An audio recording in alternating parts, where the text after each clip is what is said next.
PEGASYS Awards. We've been doing this since 1984, although I haven't been doing it quite all of that time. I've been doing it a lot of that time, and this is my very favorite thing to do every year, which is to recognize the wonderful work that public, educational, and governmental access producers do in bringing programming of interest and for entertainment and for information and for basically anything that local people want to say to other local people in the arts and in information to each other.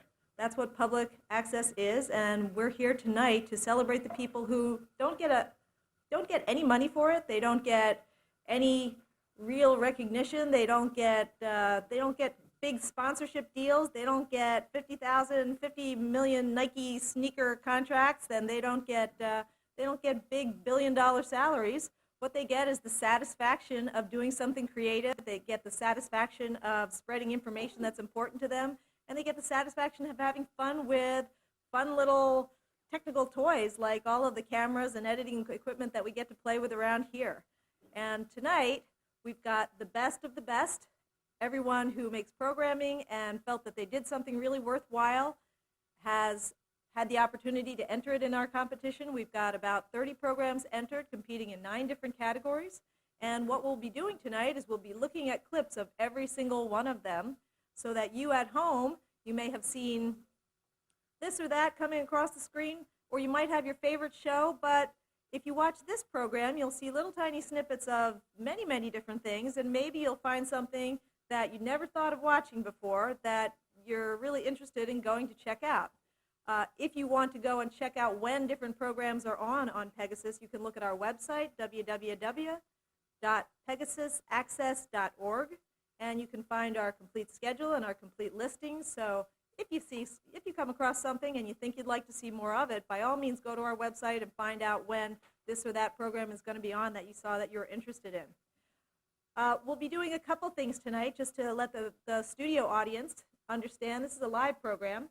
Tonight, if you're watching on Friday, February 23rd, this will be rerun a couple of times, but if you're watching on Friday the 23rd, this is a live program. We've got a live studio audience, and as they all know, we've packed them in. See, I'm not making this up. We've packed them in like sardines in a tuna can, and they're not complaining because we've bribed them well with little tidbits and things to eat.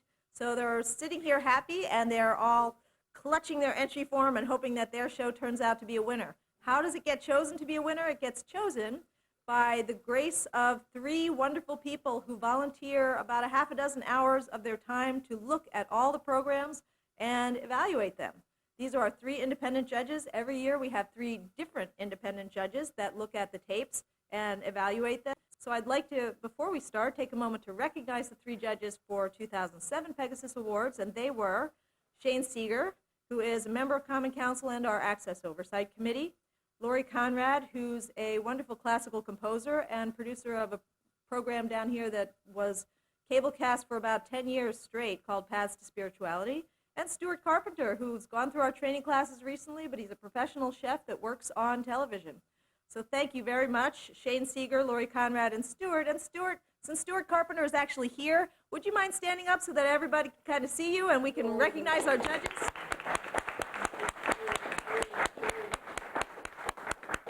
Thank you very much. We could not do an awards competition unless we had people that were willing to look at the tape and do the judging. And we're very, very grateful that they took the time to do that.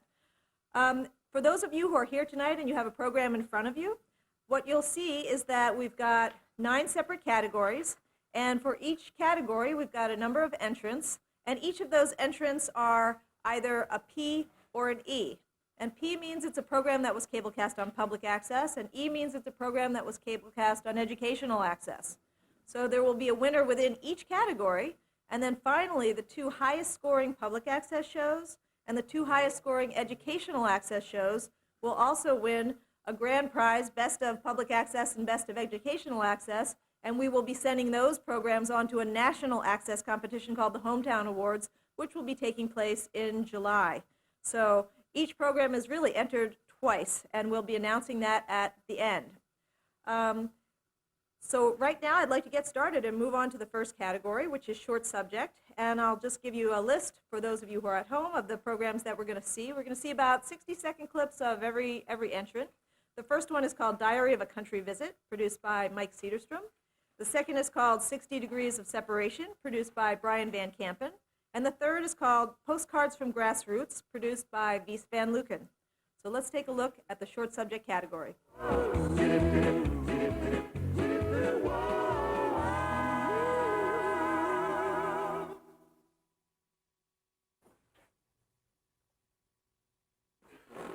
The next morning, I awoke to find myself stranded and alone in the house.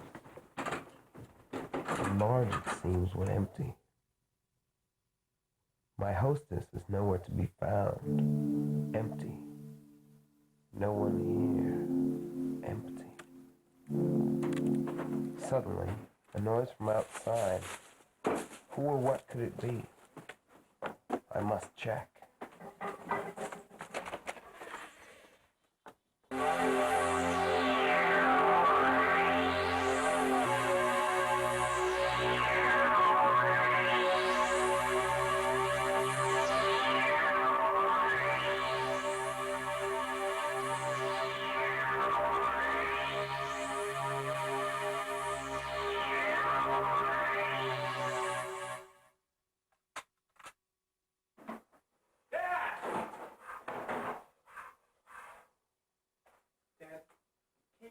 Find something else to do? You've got like 100 shovels back there. This one was mint. It's got some kind of stain on it. Maybe an oil leak from the car. Hungry?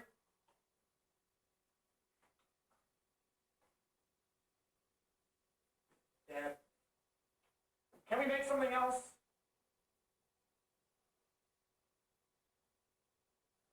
I think you were supposed to take it out of the box first.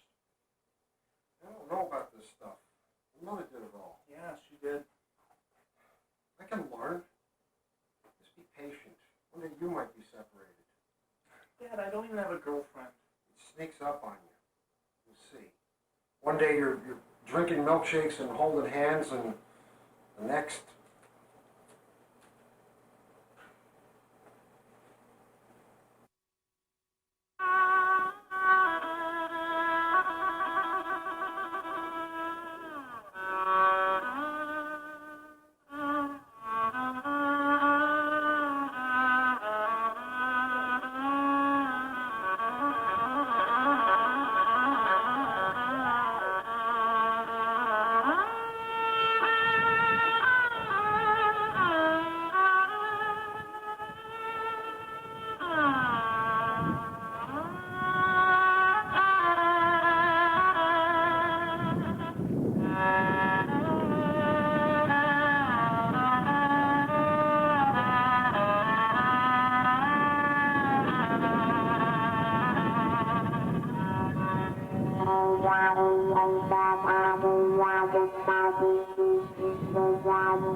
Okay, thank you.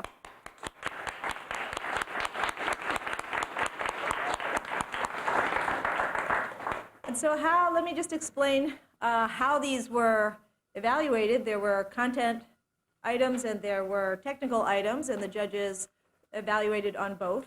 And then what we did was we averaged the 3 judges together, so we tend to get people with different tastes. Some like one, some say potato, some say patata.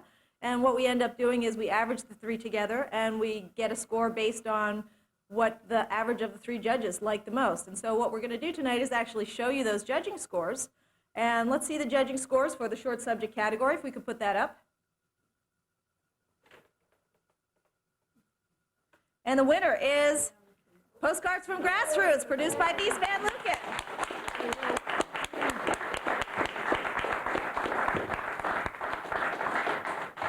And of course, for Jordan. And Thank would you you. like to speak on both your behalves? Well, I want to thank you for all you do to keep the show going here. And I want to thank Jordan Alexander for the wonderful footage that he provides me with. He's a wonderful camera person. And I want to thank Jim Blizzard for keeping my computers in good working order so I can keep editing. And of course, Hank Roberts for being a wonderful musician and generously letting me film him. Thank you.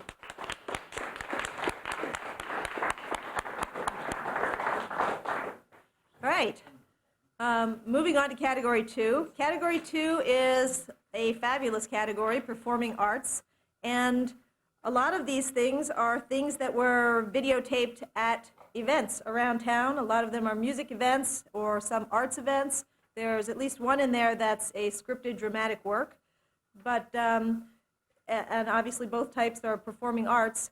But I wanted to just give a special acknowledgement and have the folks at home really think about the fact that if you flip on Channel 13 and you see something that's a local band or a local artist or some sort of local artistic work that appears on television, this is thanks to a volunteer that went out to some event or did an interview or went to somebody's back studio or backstage and talked to them and found out a little more about them and let the life of our local artists out for everyone else to be able to see and appreciate.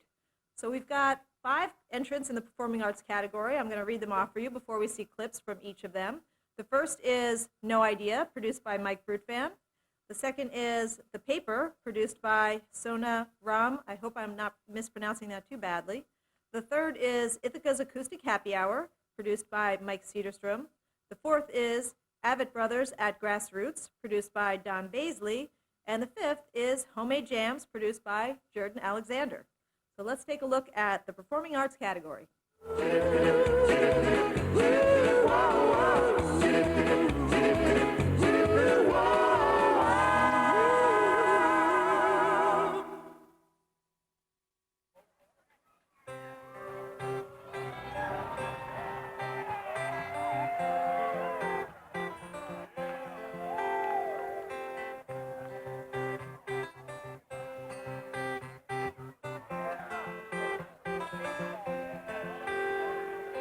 I would like to reach out my hand, say, tell you to run. Boobity say, boobity on. Well, pick me up with good hand. Say, tell you to run. Boobity say, boobity on. Well, I would like to hold my little hand. How we will run, how we will cry, 2 months ago, I was dying for something meaningful. I just finished a story on a bar that was shut down for holding midget tossing contests. Well, I had almost had it as a reporter. I was trying to walk in the shoes of William Summers. I was still living in his shadow. I needed something to show that I was a solid reporter. And what does this have to do with Sempra? Donaldson, 96. Samuels, 88. Guffman, 76. Reporters who go after the big story get the big prize. Health insurance, pharmaceutical companies. There had to be something there.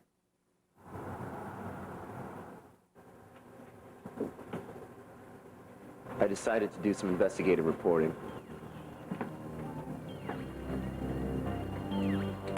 The St. Mary's to have a look at their financial records. I got a tip that someone down there was fudging the numbers.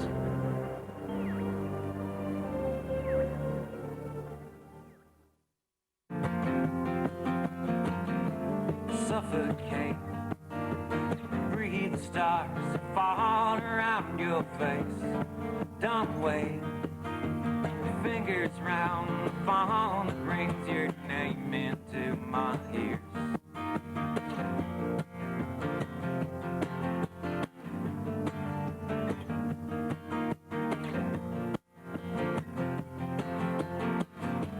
Against her will, the fumbling nights beneath the windowsill, and she's had her fill, and all them jealous angels moving for the kill.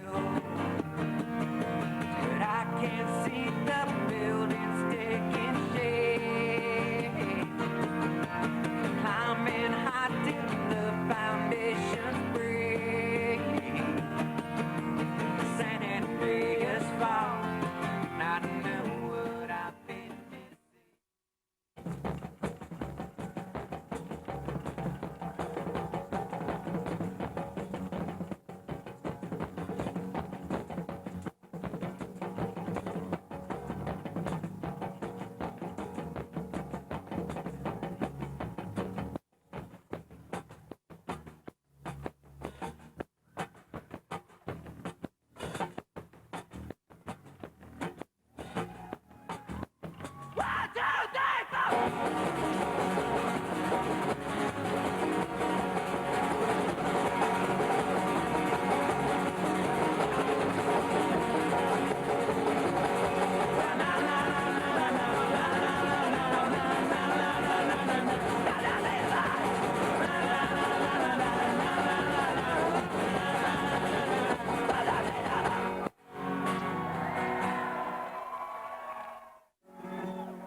Okay.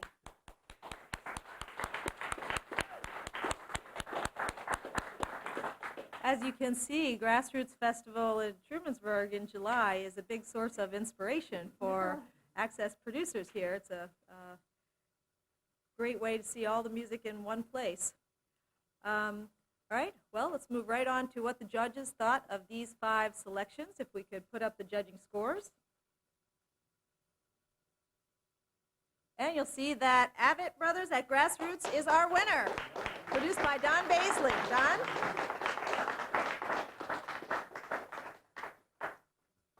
Thank you, Lauren. Thank you.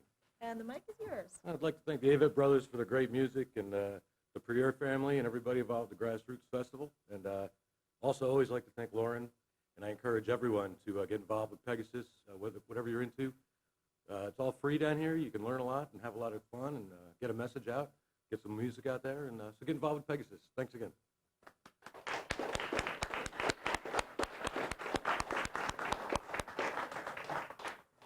All right, now we've reached the category that is definitely the most fun in our competition, which is comedy variety.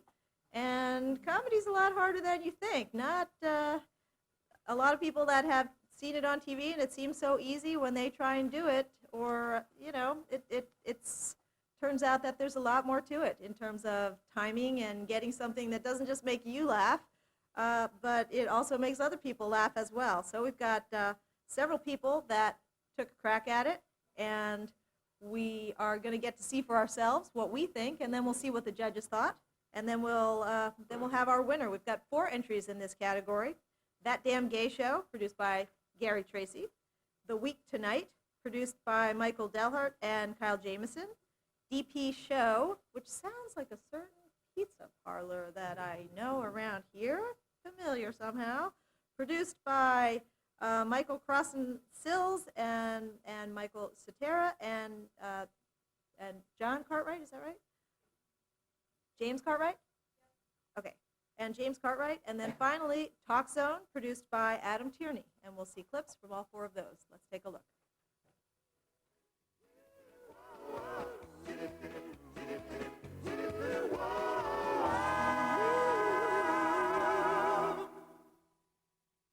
I'd like to send out a special holiday greeting to all those fine, fine, wonderful people who are going to be judging this upcoming PEGASYS Awards. That's the awards that are given out each year for all the outstanding programming that you see here on Channel 13 and on the other wonderful public access stations here in Tompkins County. Now, these fine folks do a tireless, effortless job. They really get out there and they hammer it home. They have to sift through all the fine, fine programming that is available to all of us here on public access. And these wonderful people give so much of themselves, not only of time, but of themselves for understanding and looking and trying to come up and know exactly where we're each going with our shows. They take days, weeks away from their families to go through all these shows. They are tireless and effortless. Terror and tragedy, just something you see here on the news? Something you think will never strike close to home? Well, ladies and gentlemen, you're wrong. Today, it is striking close to home, close to your home. A villain known as the Black Sack Napper has struck all over the United States and will probably strike near your home sometime soon. We go to Sean Brogan with a breaking update. Sean. Tiny Tina Taylor was taken today at 2:22 while taking a trip to the Trip Hammer tree trimming competition. Police are positive at the possibility of the perpetrator being the big bad Black Sack Napper. Sources say that the sack napper simply stole her when she slipped out of sight behind some stumps. No more okay. This is the 18th napping in the last 2 weeks to be linked to the serial kidnapper known as the Black Sack Napper, coined because of the black knapsack he naps his victims with. Witnesses report hearing a taunt moments before a napping. Authorities warn you, if you hear the catchphrase, "Paper or black bag, looks like we're out of paper," then run. The line's lengthy nature gives victims... Johnny, come here, sweetheart. Yes, Mommy? Look what Mommy found. Wow, is that Santa's sleigh? From this radar, you can pick out Santa anywhere in the world. Where is he now? Where is he now? See that right there? That's the Atlantic Ocean. And right there, that's Santa. He's on his way to us right now. Oh, but I want Santa to be right here, right now. Not yet, honey. Soon. But remember, Santa won't come unless you're sleeping. Oh, no!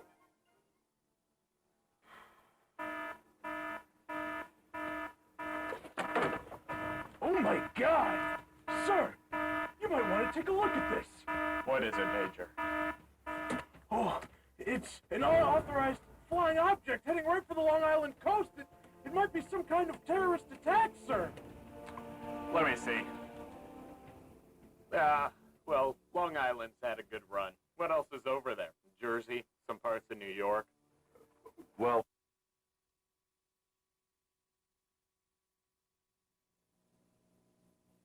all right, I'm going to start with the very first one. How is it in the afterlife?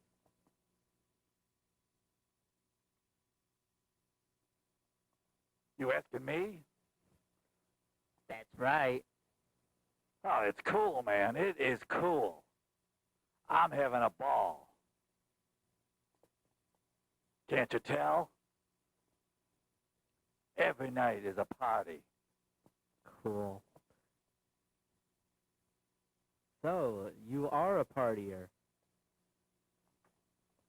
Damn straight. Okay. You don't look like you get out much, do you? No, obviously not. That's a shame. You have a job? What are you, with the government? What are you, the IRS?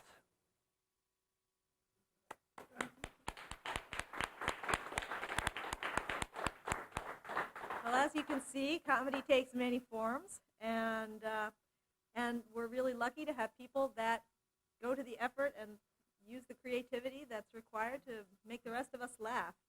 So I'm sure you enjoyed those clips. Let's see what the judges thought of the comedy variety category.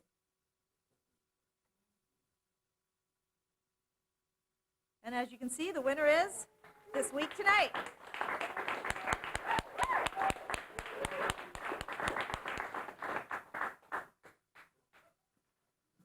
Produced by Michael Dehart and Kyle Jamieson. I think I got it spelled wrong twice. I'm sorry. And you're Michael, right? Yes. Okay. Congratulations. And we've got certificates for your crew. Besides you and Kyle, we've got, could you pronounce that for me? Lucian Debergar. Okay. And Ashley Bockheimer. Ashley Bockheimer and Ron Cayley. Ron Cayley. And Also Beth Maurer, who's in the back. And anybody that's with the crew, if you'd like to come up front and share in the glory, that would be great. And you're welcome to say a few words when you get your crew up here. Cool. I don't know, it's really cool. We didn't even know this was going on until tonight, so I'm really glad we found out. We got a chance to come down. And it's cool to see what it's like over downtown rather than being up at the college. Thank you very much. Thanks, guys.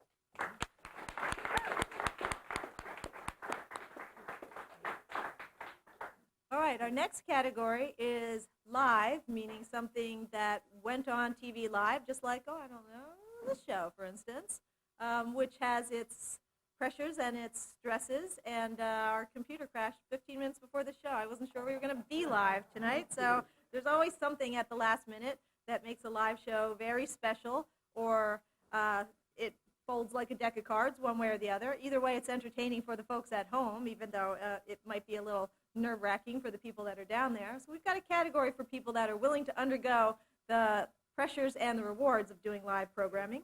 We've got two entrants in this category this year. Sports Final, produced by Luke Uttaro, and Right Angle, produced by Mark Finkelstein. And we've got clips of both of those to take a look at now.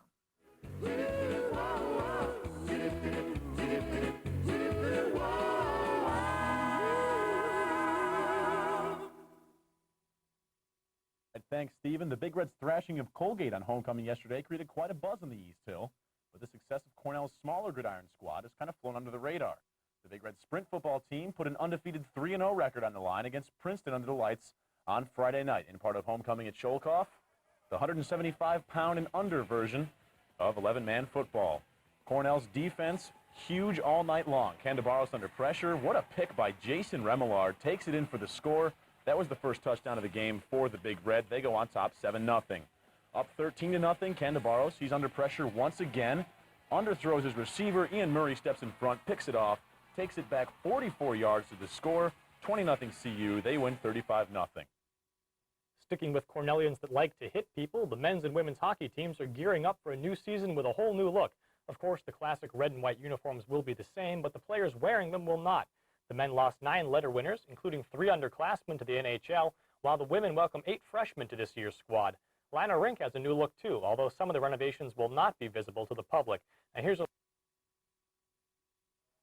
Again, there are so many different programs under the umbrella of America Supports You. I wonder if I could invite you to describe some of the specific programs. And again, for viewers at home, you should know that if any of these programs sound of particular interest to you, there is a way for you to get involved. And in fact, that is really what America Supports You is all about, giving you, the citizens of our country, the chance to get involved with supporting our troops. So might I just invite you to describe perhaps a handful of the different programs that are available?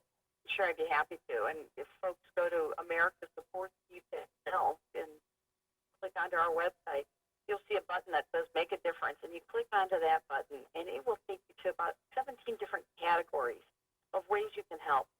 So maybe you want to write a letter to the military. you'd like to send an email. You could donate phone cards or send care packages. We have groups that are building homes for injured troops and other organizations that are reaching out to military families and providing services. And so on our website,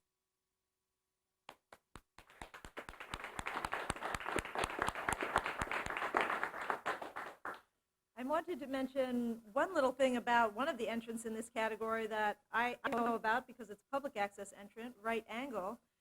If you watch that show, which is live on Thursday nights at 8 o'clock, you will see that Mark has made a number of high-tech innovations to his show. He does a blog as well as doing his TV show, and he's incorporated his blog and his TV show and a website all together. He actually puts his public access television show onto the web within a day or so after his show has been live. And he uses things from his blog and clips from TV that he shows on live television on Channel 13 as part of his live telecast, right from his laptop on the set. So he's kind of merging all the technologies together in a more and more interesting way. And as media consolidation happens, it's interesting to see that we can be part of media consolidation in terms of us little people being able to use technology, not just big companies as well. All right, let's take a look at what the judges thought of the live category. And you'll see that the winner is Sports Final. And I believe we have Eloise Green here to accept on behalf of Luke Uttaro and the Sports Final team. Eloise Green is the director of ICTV, and she is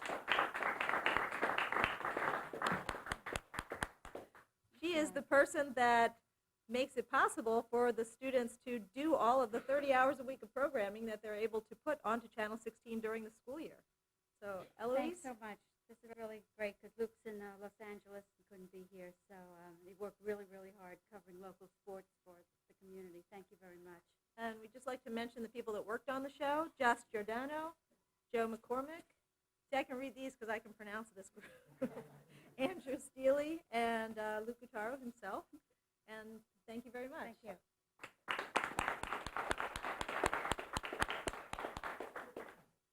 The next category is religion philosophy, and this is a very interesting category. We have several different religious programs representing local churches with local parishioners, local pastors, and local congregations who have made programs on public access to try and reach not only their shut-ins, but other people who may, like myself, getting up for a 9:30 a.m. service on a Sunday morning would be more or less out of the question. That's just not my time of day when I'm usually awake.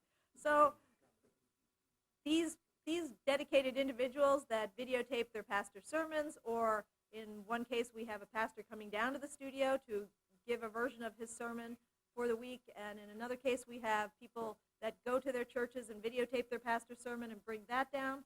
And in one of the cases that's entered here, we have some very, very creative folks that, well, you'll see exactly what I mean when I say very creative in the entry that they've submitted for this category tonight. Our entrants in the religion philosophy category are How Do You Spell Presbyterian, produced by John and Elaine Weiss, and Hour for Christ, a very long-running show here, one of that's been running for, I think, as long as we've been doing the PEGASYS Awards, produced by Reverend Ronald Benson. So let's take a look at these two entrants.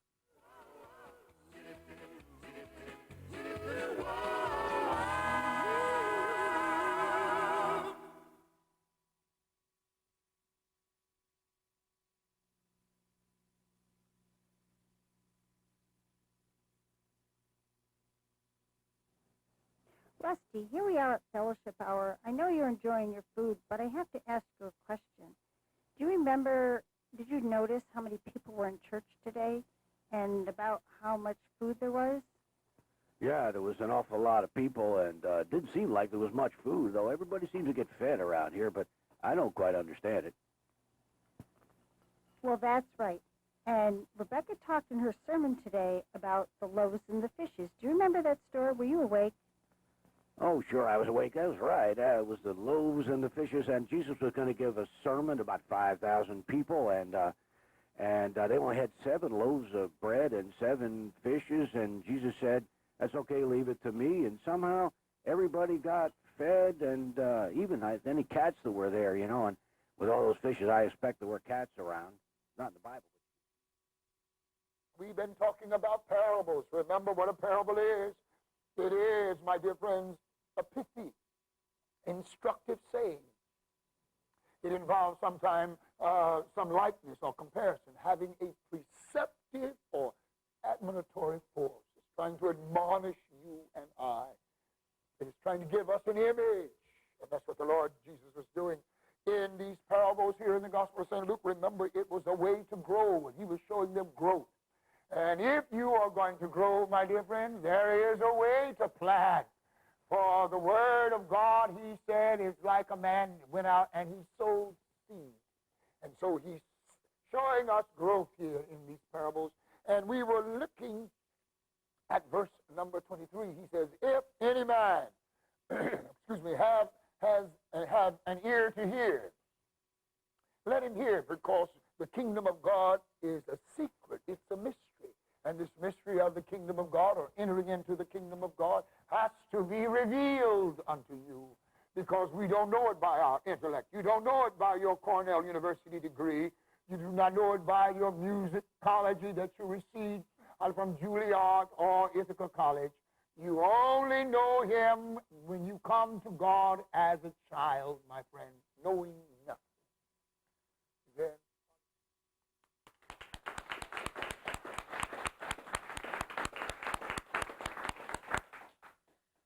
And before we look at the judges' scores, I just want to say one other thing about people producing religious programming here, and that is that they are some of the most dedicated people that we have producing public access television.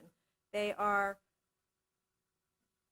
single-mindedly dedicated to making sure that they get the word out and that they give an opportunity. If you ask them why they do it, we had Nancy Raza last year who won, who isn't here tonight and didn't enter, but she said a little bit about what motivated her.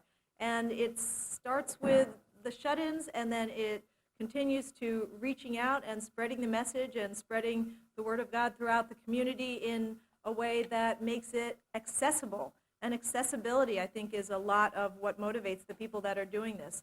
And it's not easy. It's, although I think they make it look easy, but really the work that goes into making these programs, and these are weekly programs that they're turning out a program a week, 52 weeks a year. So they entered one program, but they produced 50 programs approximately for the whole year 2006, of which these are just one representative. And that's an amazing amount of work that represents an amazing amount of dedication. And if we could maybe just take a moment to honor that kind of dedication on behalf of our religious folks who are trying to get the message out. And they make sure that there's something, a voice that can reach everyone. So let's take a look at what the judges thought of these two entries. And you'll see that the winner is Hour for Christ, produced by Reverend Ronald Benson.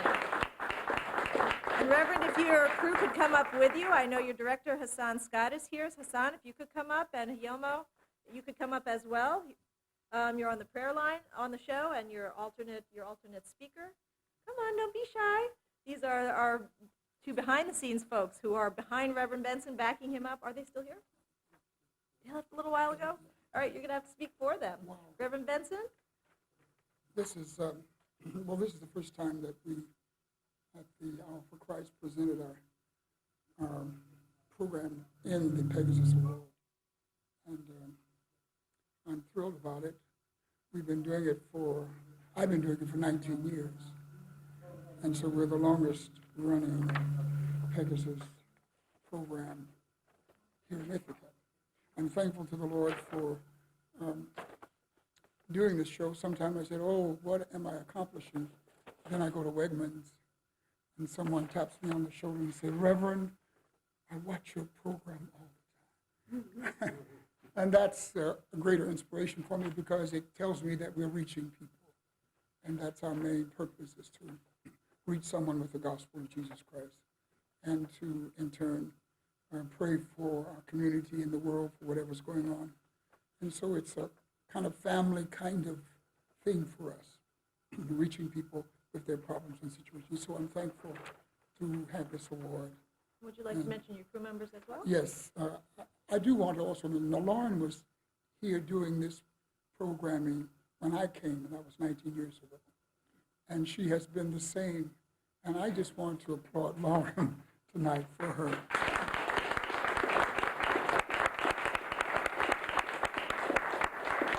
All that she does, all the help she does, she's a great inspiration for us. And I want to also thank our director, Hassan Scott and Jamie Halton, for their dedication to our program, because it has been a labor of love, and you don't find people who want to help you do a labor of love that are so faithful. So I'm grateful for that. Thank you again, Lauren. Congratulations.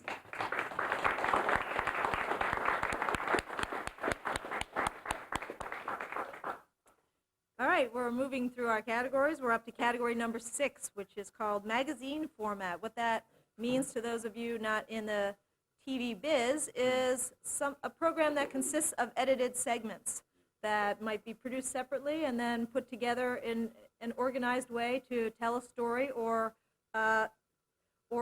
be about a general theme or topic.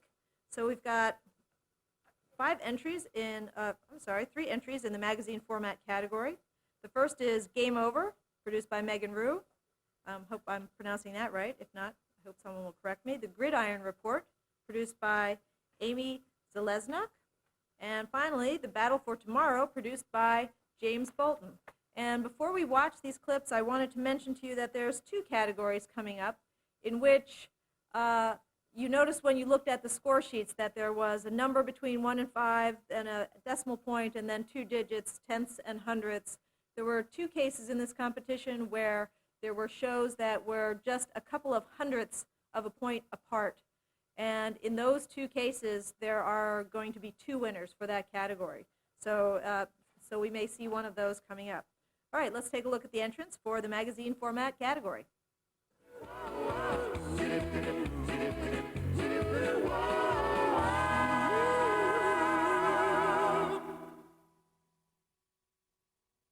The most controversial game ever released has finally hit the markets. Getting more media in a year prior to its release, this game seems to be a very high standard to live up to in order to make it in the video game world.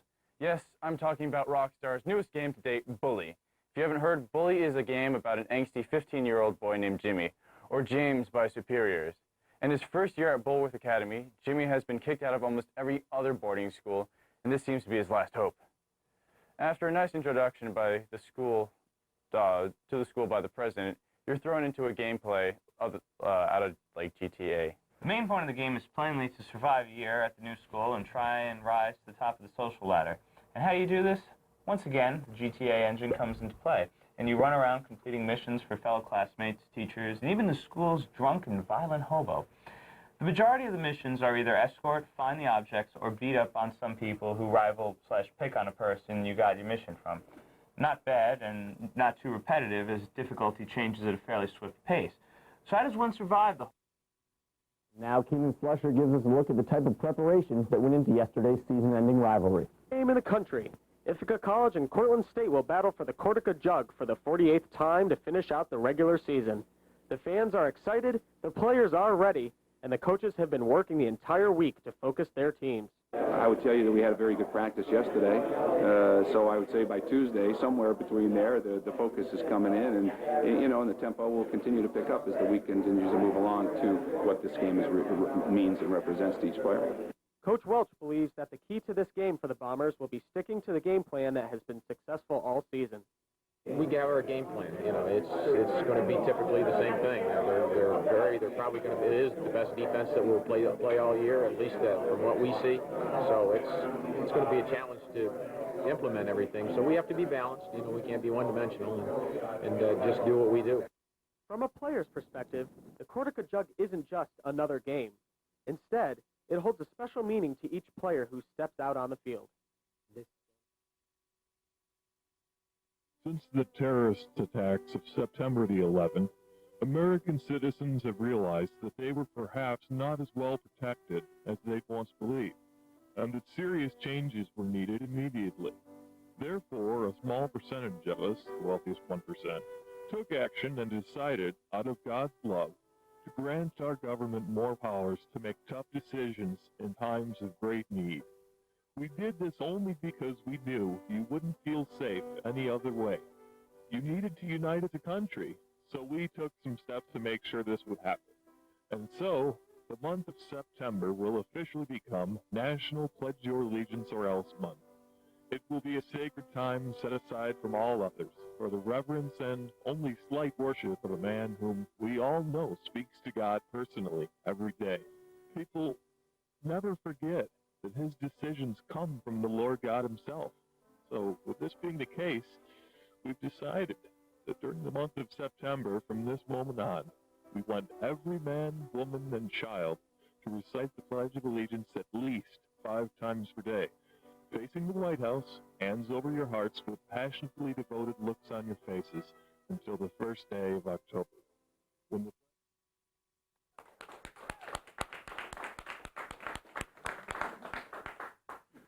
Well, as you see, this is a category that incorporates a lot of variety.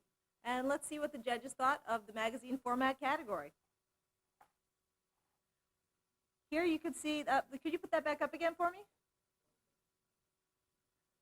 This is a category in which we're giving 2 awards. We're 0.03 of a point apart on this one.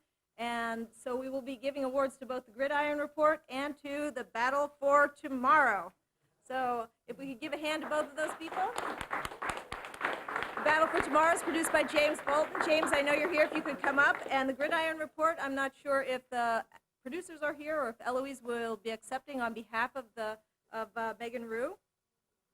But James, this one's got your name on it. And Eloise, if you're coming to accept on behalf of Megan Rue, this is for, for Amy Zeleznock. I'm sorry, I misspoke. Megan Rue was producing Game Over. I misspoke. This is Amy Zeleznock who's producing the Gridiron Report. And if, James, you haven't had a turn to speak in front of the microphone, if you'd like to say a little about the interesting clip that we just saw in the show, and what was that cardboard box guy? Oh, my co-host, Moshe, is a robot from 800 years in the future, so he couldn't be here tonight. He wanted to be, but I tried to talk him into it, but he's not good at doing live things very well. And my brother couldn't be here, but he was my technical director and co-creator and everything, so he should have been here, but he's not here tonight. But. Connor. Yeah, Connor. That's my brother. And he'll be happy that we won. That's great. And I want to thank Lauren, because without her extending all the deadlines and giving us all breaks, because we're slackers, but I want to thank Lauren and my wife for putting up with all the weird voices that she heard on the computer all day and the lack of time I got to spend with her. And this is nice. Thank you very much. It's nice to have an outlet for my insanity. Eloise, would you like to say something on behalf of the Gridiron Report crew? Which has been in production continually since 1983 or 4, I believe. So it's been around a long time, and for the producers, it takes every weekend in the fall. They travel to the away games as well as the home games on Saturdays, and they edit the show with the highlights all day Sunday, and they present the show live on Sunday nights. So it's a lot of time on the part of the volunteers. So thank you very much.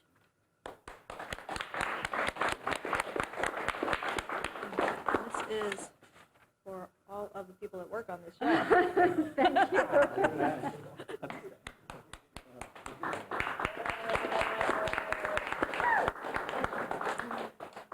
All right, now we're on to the category that is the second large grouping here, public affairs. I always like to brag about the public affairs category because Ithaca is so full of people that are interested in political events and political speech that we are never at a shortage of programs that are expressing political points of view. And since free expression of political points of view is why public access was created, I kind of think that it's a feather in our cap that we've got people that are so serious, and we've got a lot of people that really do not agree at all, and all of them can live happily on this channel. In fact, I chose clips to just show you the completely disparate points of view, all of whom kind of rubbing shoulders and sharing the channel quite happily, despite the fact that their opinions are really very diverse. And that diversity of opinion is not something that you can find on all of the other channels on the dial. So it's a good thing about public access that everybody's view gets heard. I'd just like to read off the entries for the public affairs category. The first is Oh Dear, produced by Mike Brutvan. The second is Nature Nearby, produced by Tony Ingraham. The third is Political Point, produced by Will Metro. The fourth is Amnesty International Ithaca, produced by Wies van Leuken. And the fifth is Ithaca DSA Presents, produced by Teresa Alt. And we've got clips of all of those for you to enjoy now.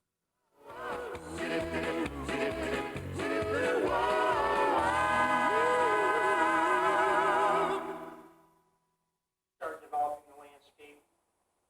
I think a lot of people's impression would be that you maybe are doing harm by that species, but again, they're a very successful, adaptable animal. They grow very tolerant of our presence in a lot of situations.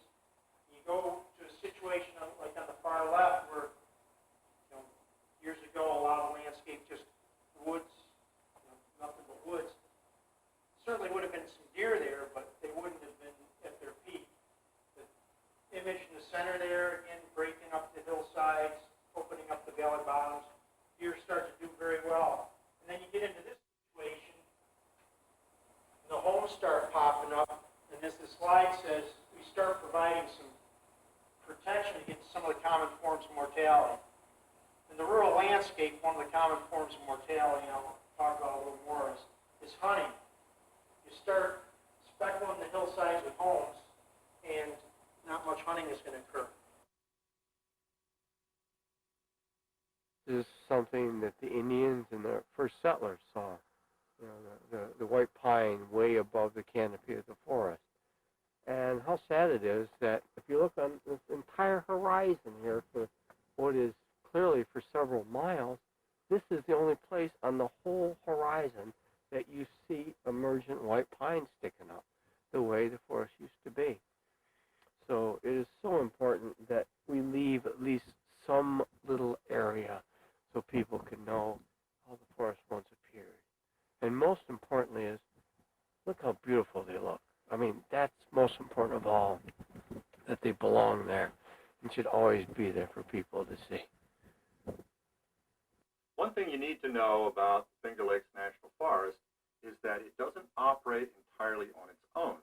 It's actually in a U.S. Forest Service district that includes Vermont. So in Rutland, Vermont, there is a larger office that is responsible for the overseeing of what goes on in Finger Lakes National Forest, as well as obviously the local staff and some of the staff. Get on here. Hello. You are on the air with Political Pete. What's on your political mind? Hi. I don't really have much to say in regards to the Ithaca Journal, but for the questions with the war, Yes. I really don't think that there is a possibility to win the war. It's kind of, I don't know, and as far as like finding the weapons of mass destruction, we have, I just find it hard to believe that our technology and all the troops that we have over there, we didn't find anything until now. Well, remember in the start of the war, okay, leading up there, we did know that Saddam had weapons of mass destruction. We didn't know that. No, but when the troops came in, okay, and hear me out on this, when the troops came in and started attacking and bombing and stuff, the U.S. military actually found mobile bioweapons labs, biochemical weapons labs that were out in the fields of Iraq, okay, and those were used to make these chemical weapons that Saddam had. Yeah, but we found no weapons of mass destruction. So all Those were weapons of mass this long destruction. into this war, and now we find them. I think that the current administration planted them to save their butt. No, I don't think so. Listen, Yeah, I think Why is it proving so bleeding difficult to impeach George Bush? Yeah. In my opinion, George Bush is a very unique character in more than one way. Probably the principal way is that he is the most impeachable president in American history. He has caused more violations of the law He has lied to the Congress and lied to the American people over and over again. I think he is the most impeachable president in the history of our country. But impeachment proceedings must begin in the House of Representatives. The House of Representatives is like, the beginning of the legal process. They have to determine whether or not the person who is the subject of the impeachment process is in fact should be impeached if they violated the law. But that's not going to happen so long as you have what I described as a kind of a monolithic Congress, a Congress with a rubber stamp, just adhering to the administration. This Congress has not done anything that a responsible Congress should do, in spite of the fact that it's very clear that this administration has violated the law flagrantly, over and over again. And that was the environment I grew up in. And as a child, working in the fields, etc., what did you hope for your future? Well, I remember being so isolated, desolate, and hopeless. You knew you had to work because you had to eat, and everything was piece rate, so there was no hourly guarantees. So if you wanted to have food, you had to work, and if you didn't work, there was no pay. And you look down those long rows of whatever it is that we were working on. The only future really was that there was another road just like that waiting for you when you got done with that one. And it was really depressing, and it was very oppressive of a person's soul. And it's that hopelessness is probably something that that's very hard on human beings, and if you couple that with exploitive experiences, when they cheat you of your wages and you get verbal tongue lashes, the demeaning of the human spirit, you're literally oppressed, and it's the thinking of how to get out of it when there's no allies and there's no place that you can go to.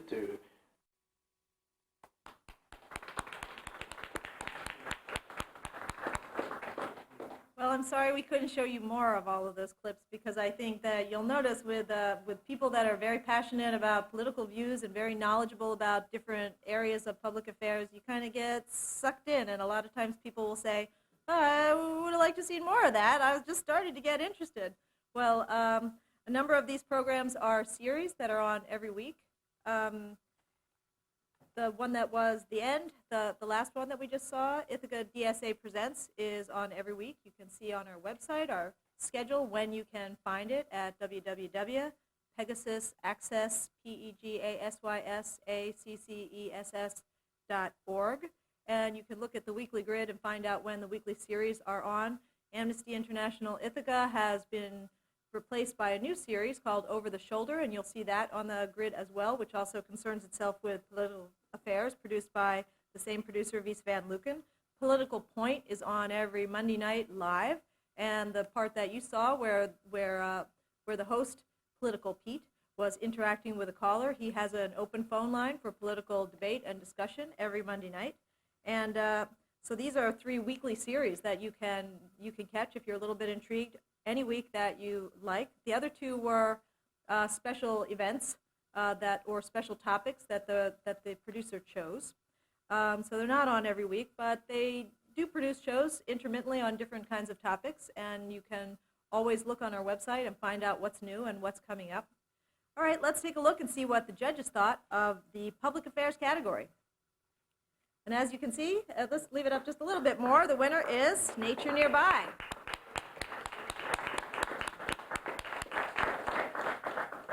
Now, Tony Ingraham wasn't here tonight, and we do have accepting for him P. Gordon Carter, who is sort of representing him from the standpoint of being also a new producer, somebody who's just completing our training classes and getting ready to produce his own show. So he has a little bit of understanding of where Tony Ingraham, who is a retired park ranger, who's picking this up as a new interest and a new way to express his love of nature to the community. And P. Gordon Carter has an interest in expressing a number of things too, but P. Gordon can tell you a little bit about what it's like to become a producer here at Channel 13. P. Gordon? Thank you. Thank you, Lauren. I'm happy to accept this award for Tony Ingram.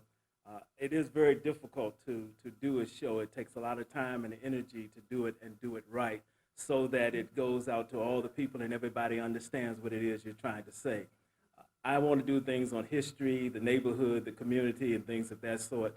And so Tony Ingram has done a wonderful job here. And Lauren, she sticks by you and makes sure that you get it right and that you understand everything that you're doing. And I really say hats off to Lauren because she makes the job a lot easier than it really is. So again, I appreciate you allowing me to accept this award. Would you mind holding it up so in case Tony's seeing it at home, in case he's watching at home or sees the rerun, he can see what he won This is for now? you, Tony. All right, thank you. All right, we're down to the last two categories. Not-for-profit organizations is the next, and documentary is the last. I always save the most complicated, really, tour de force for last. But before we get to that one, we've got a category called not-for-profit organization or nonprofit organization.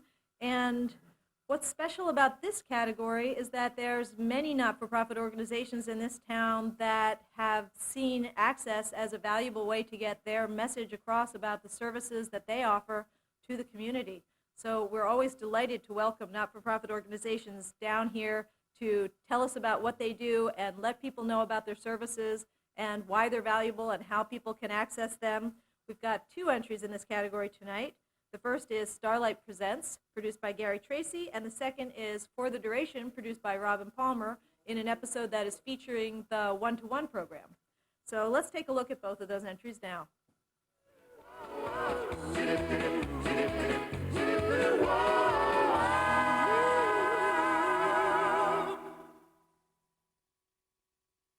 The people out there, let us know. Again, what does Starlight, what does space mean to both of you? I mean, what do you feel you get out of coming there? Well, to me, the main thing is especially a lot of friends. And friends are important, especially if you felt like you don't have any friends. You come to the club and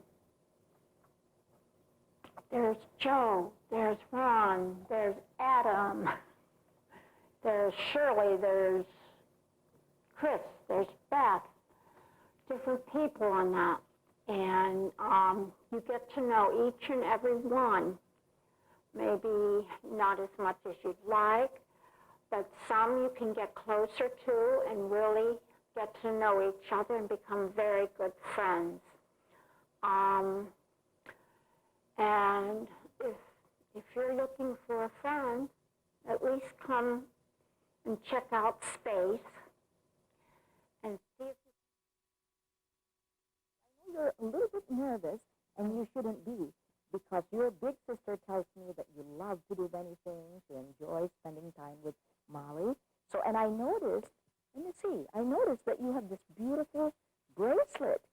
And can you tell me a little bit about this bracelet? Mom gave it to me, and it came from Mexico, and that's all I really want. That's all you really want to say. But you know what? It looks so good, and it matches your little hairpins in here as well. Can you tell us what you'd like to do when you are with Molly? Well, when it's the summer, this is what we mostly do. We go swimming at Catch Park. Okay, and? We spray hose on each other. Last part. What about when it's not the summer? What are some things we do? Play inside. Yesterday we were playing this card game, and it was a big, big tie. And I also...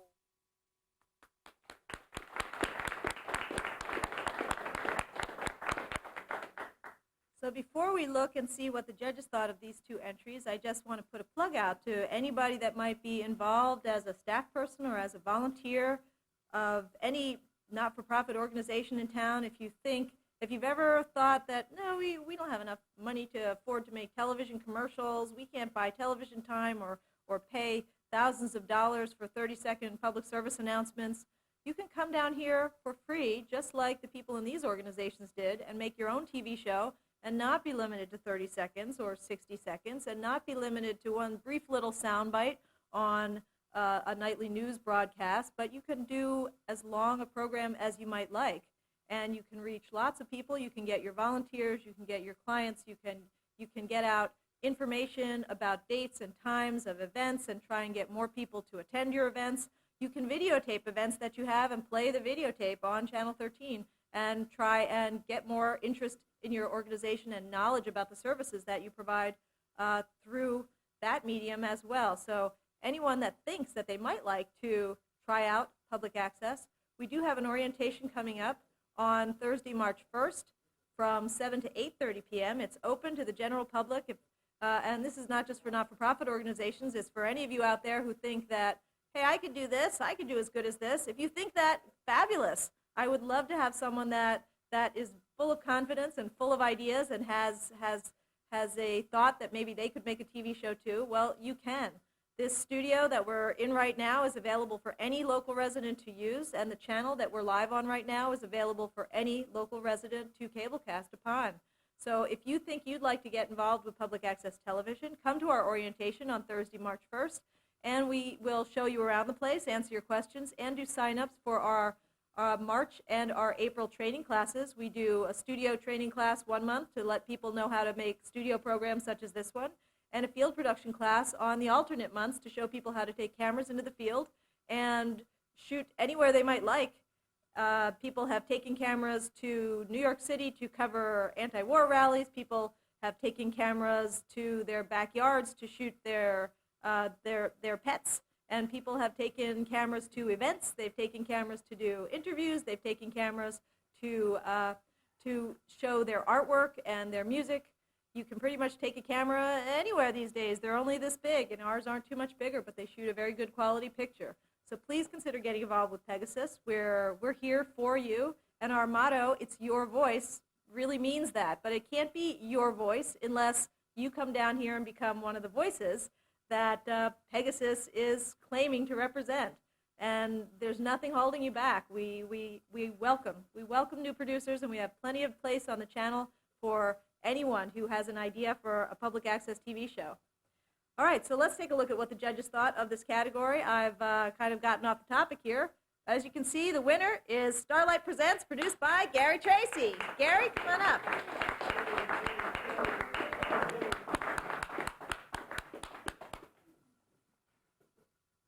It's a long way from the back, trust me. And we'd also like to recognize Beth Jenkins and Adam Tierney, who were helping you on this show. Yes, they and were. if you'd like to say a few words about what it takes to put a show like this together. Well, it actually takes a lot, but apparently it's something that's gotten easier because I just want to say that with the help of Lauren every week, we just recently completed our 200th episode. I've done some research and found out that the show I do this show is Starlight Presents, which is actually because I work for an agency which is the Mental Health Association, which is just suddenly changed their name to the Mental Health America. By doing a little bit of research, I found out that we are actually that I am lucky enough to be the producer, host, almost everything else on the show.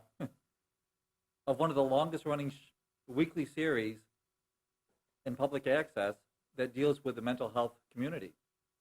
And I said 200 episodes is a lot to do, and I said we've been on the air weekly, even when Lauren needs to take time off, which she does need time off like we all do. I've been able to come in and make sure that there are repeat episodes or tape ahead. It's an important voice in the community. A lot of people people in the mental health system sometimes feel that they're isolated. They feel that they're alone. People who do not know that Starlight is actually the Starlight Peer Advocacy Drop-In Center for Empowerment.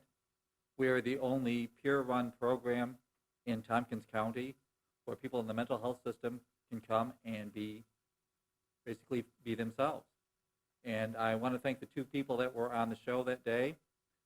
There was actually a third person, and luckily they cut him out because he was hosting and directing from the control room. And if you heard the voice, you might know who that was, but I'm not going to tell who that was.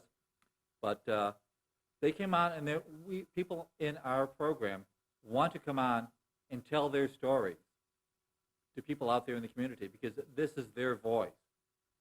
The show actually began almost 4.5 years ago by a person who is no longer with us because once he found out when I began working for the program, the agency that is, that I had actually gone to school for film and television, and the first time I got to use it was actually working here. He says, we got to start the program again because we need a voice in the community. He convinced me. 6 volunteers came down, and I'm still here working after, like I said, 4.5 years. Every single week I'm here. And for people out there, if you got something to say, this is the right forum to say it, and I applaud everyone that comes on every week, every month, or even once a year to say what they've got to say. And I want to thank Lauren again and everyone at Time Warner. Thank you. Congratulations. All right, I saved documentary till last because I am so in awe of anyone that can put in the amount of time and effort and personal resources and fortitude that it takes to put together a show of the complexity of a documentary deserves a special place in our program. And there are occasionally times when I have to drop that category because there's just nobody that's done that on a particular year. The fact that we've got 3 entries in this category I think is really wonderful. 2 of them are from public access, so I know a little bit more about them. And I wanted to say, just kind of set them up a little bit and tell you a little bit about them because the stories behind them are so truly remarkable. The first one is called Wagamama, Homeless by Choice, produced by Suann Gamani. And you won't be able to see in a 1-minute clip exactly what is so extraordinary about this program. What the story behind it is that she decided she was going to find out what it was like to be homeless. This is her second documentary about homelessness.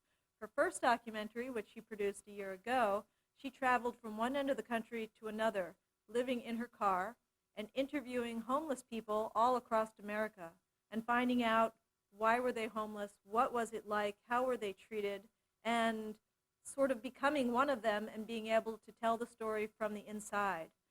In this documentary, Wagamama, Homeless by Choice, she went a step further. That odyssey that she went across country lasted several months. In this case, she spent an entire year living in a van. She left her apartment, she put all her things in storage, she moved into a van with her dog, a German Shepherd-sized dog, her and a dog living in a van, and that's all she was permitting herself to do. And even though she kept working, she lived in the van and she stayed overnight in places like parking lots of stores and other places where she was allowed to do that. And she did interview after interview with homeless people in Ithaca and the Ithaca area. And then she started doing interviews with people providing services for people who are homeless. She talked to Common Council people. She talked to the police departments. She tried to talk to people that were in churches and food pantries and other places to get kind of a rounded picture of things from all sides of this issue. It just was an extraordinary story of immersion. If you think that that Super Size Me, where a guy lived on McDonald's food for 30 days, if that's immersion, think about doing it for a year, being homeless by choice for a year. So you'll only see a little bit, but really what went into it was total dedication. The second program is another story of total dedication of a completely different kind. A woman had a friend with 2 little girls, and they were interested in dog agility, which is when you have your dog go over a little obstacle course. There's little teeter-totters, tunnels, things that they go through, and she was asked by her friend if she couldn't videotape her children as they competed a couple of times. And so she did that, and she made a short video about the one daughter and how she was working as an 11-year-old in dog agility with her adorable little corgi that's this big, climbing on teeter-totters and going under tunnels, this tiny little dog, which which obviously is very different than some of the sheep herding dogs that tend to win all the prizes. But this little dog was a true underdog, and an 11-year-old girl is an underdog too. And it was a charming little video, and we all rooted for her. But Marilyn Rowland, the producer of this video called Dog Agility, A Relative Obsession, started to get a little obsessed herself about it. And she noticed the family was getting obsessed. The mother was doing dog agility with her dog. The one daughter was doing dog agility with her dog. And the second daughter got a dog the same type. They've all got corgis, and they're going to these competitions, spending every single weekend. And much of their time and free time and money was going to participating in this for years at a time. And she spent almost 6 years videotaping this woman and these two girls and their various series of dogs. And she really didn't know what she was making out of it when she was videotaping. She wanted to tell a story, but she didn't really know what the story was because she was just going and videotaping. Finally, when she started to edit, she realized that the story turned out to be the emotional growth of the youngest daughter who had a dog that just didn't have an aptitude for dog agility. And so it became very frustrating to try and make her do it. And she became frustrated, and she didn't do well. And how she reacted to that, and how she grew as a person, and how she learned to become a better person and a dog trainer from age 9 to 13 became the center, the heart of the story of how this little girl became a really graceful, capable, competent, and wonderful young woman. And this was a story that just appeared as she followed along with her subject. The race, the third entrant in this competition from Ithaca College, you might have read about it recently in the Ithaca Journal. There was an article about it. And I understand from the producer and from Eloise Green, the director of ICTV, that they were also featured on a network news story recently. And you'll see pretty quickly, we've got a clip that kind of sets it up and explains it itself, but it's sort of a treasure hunt of sorts, with different teams competing against each other. And I think the clip will explain a little bit more about what this is about. So with that little bit of setup and background, let's take a look at our 3 entrants in the documentary category.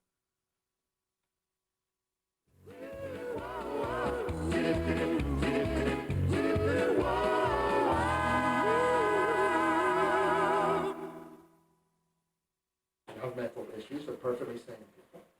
The second one is, while there are, I am sure, many, maybe even most, who need the money, there are others who just do this for fun.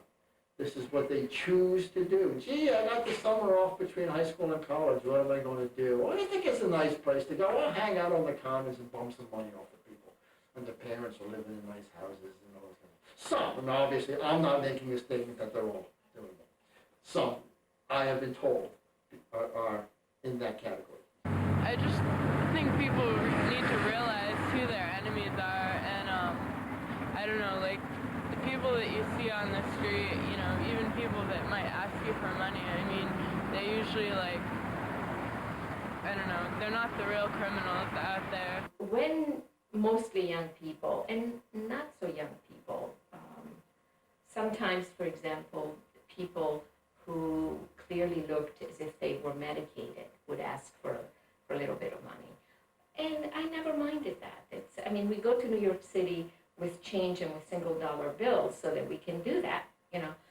But when it becomes aggressive, then it's a different story. When it becomes a group of young people, and one of them asks for money, and then there is something like a Greek chorus in back of them, sort of making fun of you because you might say no, then it becomes a problem. Large, small, very fast, rather slow, excited, calm, sleek, rugged, experienced veteran, confused beginner. Some beginners get carried away.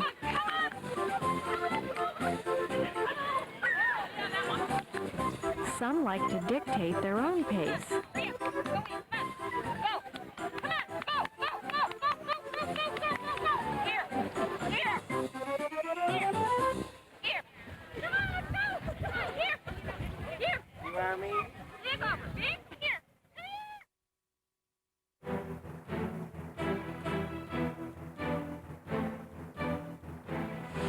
Ithaca, New York.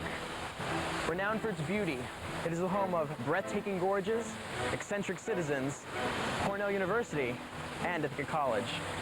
From this scenic locale, 6 teams of 2, each with a pre-existing relationship, will embark on a race across New York State. But can these teams stand up to the stress of traveling together across an entire state? Which team will come up with the right strategy? Who will muster the right combination of brains, brawn, and teamwork to defeat their competitors?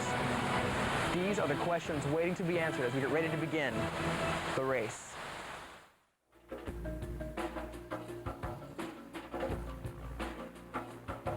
Six teams are now driving themselves to the starting line. The teams are Kate and Nick, friends since high school from 2 very different areas of the country. Nick is definitely from Long Island. Nick is very assertive, which is completely opposite of me. She's that stereotypical Minnesota nice, and it really gets on my nerves a lot because she won't stand up to people, and like simple things like making a left-hand turn is an issue. Day-to-day tasks. He drives.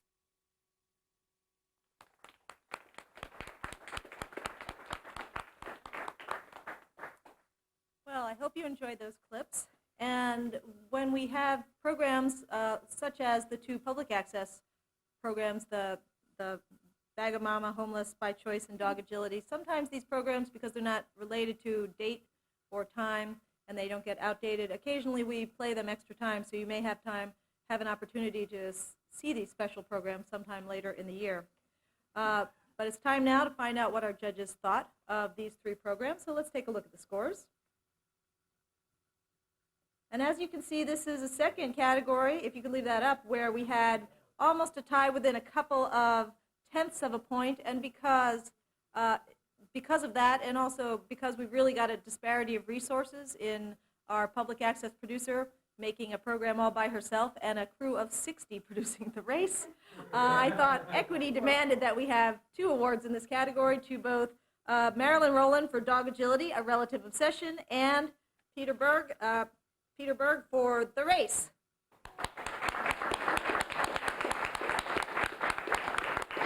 And I believe Peter's here tonight.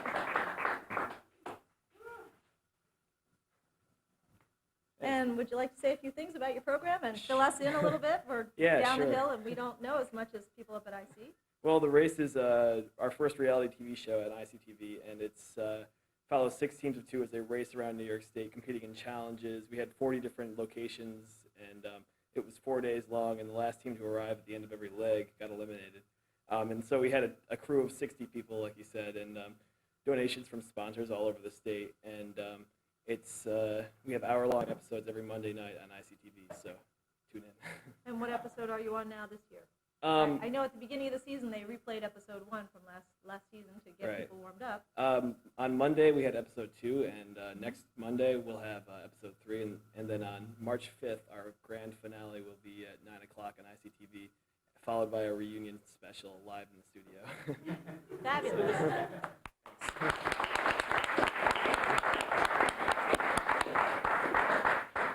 And now as we get to the end of our program, we've got 4 more winners, our grand prize winners, the 4 highest scoring programs in the competition. I think they're not quite all here tonight, but I'd like the ones that are here to come up when I call their names.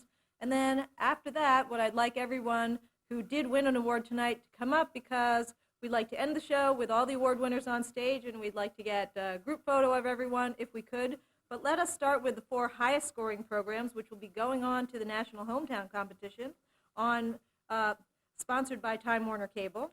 And let's see my list. Oh, I forgot Peter. certificates for all the people that worked on your show. Don't want to forget these.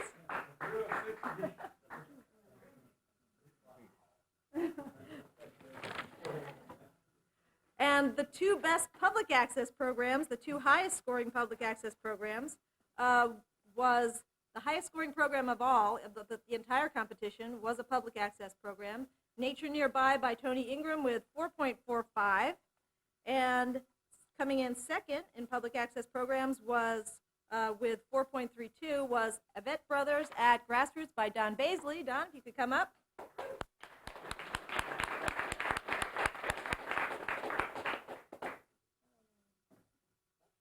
you go. And just stand right up here. Then we've got the two highest scoring educational access programs, and first we've got The Race by Peter Berg. So Peter, if you could come back up here.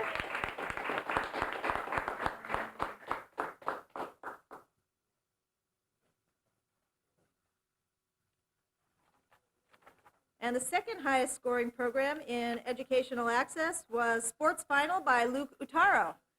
And if Luke's not here, if we could have Eloise come up on his behalf, that would be great.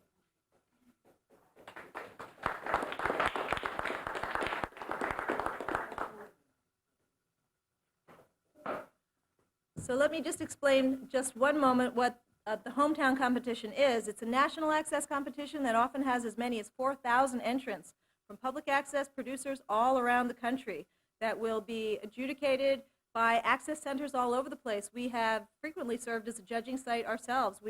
What happens is the way they do it for free and get judges for free who are impartial to serve as juries is that they farm the judging duties out to different access centers. And so if we become a judging center, we get a category, we get a box of tapes and put a judging team together, and we send that on. And so they've got 40 categories in 3 different divisions, so you can see that they've got a lot of work for all the access centers around the country to do to give an opportunity for acknowledgement, national acknowledgement by programs produced in Little Ithaca and everywhere else. So that's what's going on with this best of. Not only are they the highest scoring in Ithaca, but hopefully we'll find that they become the highest scoring in a national access competition in a few months. And I'd like, as we close the show, to have the rest of the award winners for tonight come up on stage with me, and anybody from your crew that's here remaining as well, if you could come up with your awards and line up, and we'll then be bidding our audience at home good night. So anywhere up here would be great.